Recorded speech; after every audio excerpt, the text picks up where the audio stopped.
ఒకసారి విష్ణు పురాణంలో ఏం చెప్పాడు? భూమి వెళ్ళి స్వామి పాపభారాన్ని మొయ్యలేకుండా ఉన్నాను, పాపులు చాలా ఎక్కువైపోయారు, నీవు కటాక్షించాలి, ఈ భారం తగ్గించాలి అని భూదేవి వెళ్ళింది. వెళితే నీవేమి దిగులు చెందకు, నేను నీ బరువును తగ్గిస్తాను అన్నాడు స్వామి. వాడు కంసుడు అనేవాడు, పూర్వము కాలనేమి అనేవాడు, వాడు కంసుడయ్యాడు.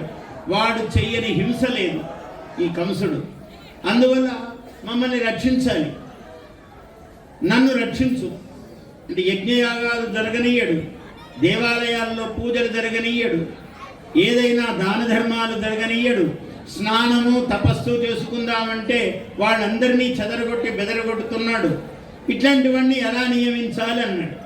మహావిష్ణువు చిరునవ్వు నవ్వి ఇలా వెంట్రుకలలో కేశపాశము కొంచెం ఇట్లా తీశాడట. నా స్వరూపంతో కొంతమంది పుడతారు వెళ్ళు అన్నాడు ఆయన.